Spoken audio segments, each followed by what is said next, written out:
Friends. നിങ്ങളുടെ നാട്ടിലൊക്കെ മഴയുണ്ടല്ലേ?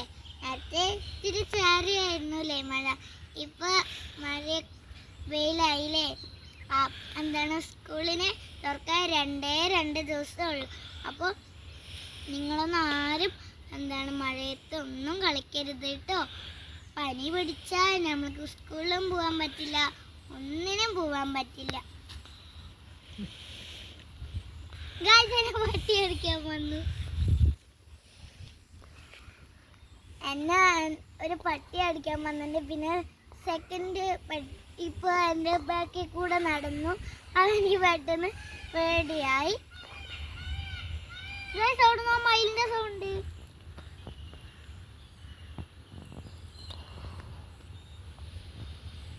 അതിന് കാണുന്നില്ല മയിലിനെ. ചെറിയ ഉപദേശമായിട്ടാണ് വന്നിരിക്കുന്നത്. ഞാൻ പറയാൻ വന്നിരിക്കുന്നത് പാരൻസിൻ്റെയും കുട്ടികളുടെയും. അത് ഞാൻ പാരൻസിൻ്റെ കുറച്ച് പറഞ്ഞു. പാരൻസിൻ്റെ അടുത്ത് വെച്ച് ആൾക്കാരൊക്കെ ഉണ്ടാവും. അപ്പോൾ കള്ളു കുടിക്കരുത്, സിഗരറ്റ് വലിക്കരുത്, ആരും അങ്ങനെ ചെയ്യരുത്. പിള്ളേരുടെ അടുത്തുനിന്നൊന്നും ചെയ്യരുത് കേട്ടോ. അതൊക്കെ അപകടമാണ്, നെഞ്ചിനൊക്കെ കേടായിരിക്കും, ഒക്കെ ആവും. എന്നിട്ട് നമ്മളെ കുറേ ആശുപത്രിയിലൊക്കെ പോയി കുഞ്ഞുവാവേണ്ട ഒക്കെ വയറ്റിൽ അങ്ങോട്ട് പോവും. ഗേൾസ് അങ്ങനെയൊക്കെ വലിക്കും. അപ്പോൾ അവരുടെ വയറ്റിൽ കൂടെ തന്നെ പിള്ളേർക്ക് അങ്ങനെ പോവും. അപ്പോൾ ആരും അങ്ങനെ വലിക്കരുത്, കള്ളു കുടിക്കരുത്, സിഗരറ്റ് വലിക്കരുത്, ആരും അങ്ങനെ ചെയ്യരുത് കേട്ടോ. അപ്പോൾ കുട്ടികളെ തല്ലരുത്, പിച്ചരുത്, വയറ്റിക്കിട്ട് കുത്തരുത്, പുറത്തേക്കിട്ട് കുത്തരുത്. അപ്പോൾ നമ്മളുടെ പുറത്തേക്കിട്ട് കുത്തിയ വയക്കൂടെ ഇങ്ങനെ ബ്ലഡ് വരില്ലേ. പിന്നെ കഴുത്ത് പിടിക്കരുത്, അപ്പോൾ നമ്മൾക്ക് ശ്വാസം മുട്ടും. വെള്ളത്തിലിട്ട് ആരും മുക്കി പിടിക്കരുത്, നമ്മൾക്ക് ശ്വാസം മുട്ടും. എന്നിട്ട് നമ്മൾ പിച്ചരുത്, തല്ലരുത്, മുട്ടിനെ താഴെ മാത്രം തല്ലാൻ പാടുള്ളൂ. എനിക്കൊക്കെ ചെറുതായിട്ടൊക്കെ ഇടയ്ക്കിടയ്ക്കൊക്കെ കിട്ടും. അപ്പോൾ ഞാൻ പഠിക്കുന്നതുകൊണ്ട് ഇടയ്ക്കൊക്കെ പിച്ചും തല്ലൊക്കെ കിട്ടും. അപ്പോൾ എനിക്ക് ചെറുതായി തല്ലൊക്കെ കിട്ടും. എൻ്റെ വീട്ടിൽ അതേപോലെ ചൂരലൊന്നുമില്ല. നിങ്ങളുടെ വീട്ടിലൊക്കെ ഉണ്ടാവില്ലേ ചിലപ്പോൾ ചൂരലും വെച്ച് മുട്ടിനെ താഴെ മാത്രം അടിക്കാൻ പാടുള്ളൂ. മാതാപിതാ ഗുരുദൈവം അങ്ങനെയാണല്ലോ. അപ്പോൾ മാതാപിതാ കുട്ടികളിനെ ഒന്നും ചെയ്യരുത് കേട്ടോ. ചീത്ത പറയരുത്,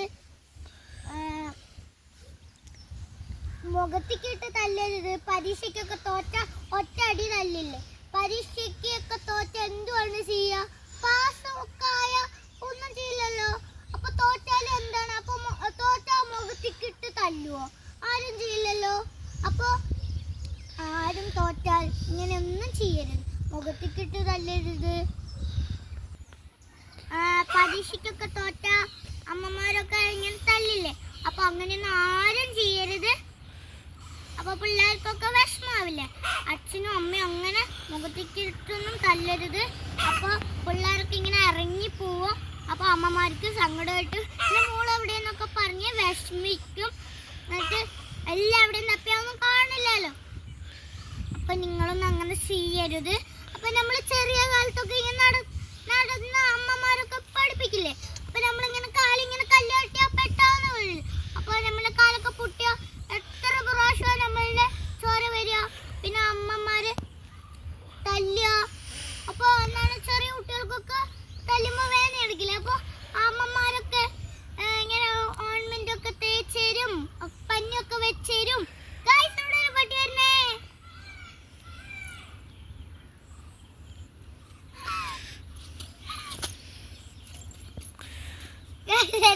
ഇതിൽ കൂടെയും പോയി പട്ടി. തോറ്റ നമ്മൾ ഒരു കാലത്ത് ജയിക്കും. നമ്മൾ ചെറുപ്പത്തൊക്കെ വീണിട്ട് പിന്നെയും നടന്നു പഠിക്കും. അപ്പൊ പരീക്ഷയ്ക്ക് തോറ്റ പിന്നീടും നമ്മൾ ജയിക്കും. പാരൻസും ടീച്ചറും കഴിഞ്ഞിട്ടാണ് ദൈവം. അപ്പോൾ ആദ്യം നമ്മൾ സ്നേഹിക്കേണ്ടത് പാരൻസിനെയും ടീച്ചറിനെയാണ്. അപ്പോൾ എന്താണ് അപ്പോഴാണ് എന്താണ് പേരൻസും ടീച്ചറും നമ്മളെ തിരിച്ച് സ്നേഹിക്കുള്ളൂ. അപ്പോൾ ആരും മഴയത്ത് കളിക്കരുത്, പുറത്തിറങ്ങി കളിക്കരുത്. ഒരാൾ മഴയത്ത് ഇറങ്ങി കളിച്ചാൽ എല്ലാവർക്കും വരും, പനിയും വരും,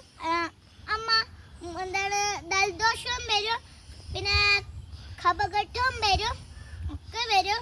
അമ്മ ഞാൻ കുറച്ചു നേരം മഴയിൽ കളിച്ചട്ടെ. അപ്പൊ നീയല്ലേ ഇപ്പൊ വലിയ ഉപദേശമൊക്കെ പറഞ്ഞത്, മഴയത്ത് കളിക്കാൻ പാടില്ല എന്നൊക്കെ. വേണ്ട വേണ്ട വേണ്ട വേണ്ട, പനി വരും. എന്നാ ഞാൻ ഇപ്പൊ കളിക്കില്ല. അപ്പൊ ഒരാൾക്ക് കളിച്ചാ എല്ലാവർക്കും വരും, അവന്റെ ചേച്ചിമാർക്കൊക്കെ എല്ലാവർക്കും വരും കേട്ടോ.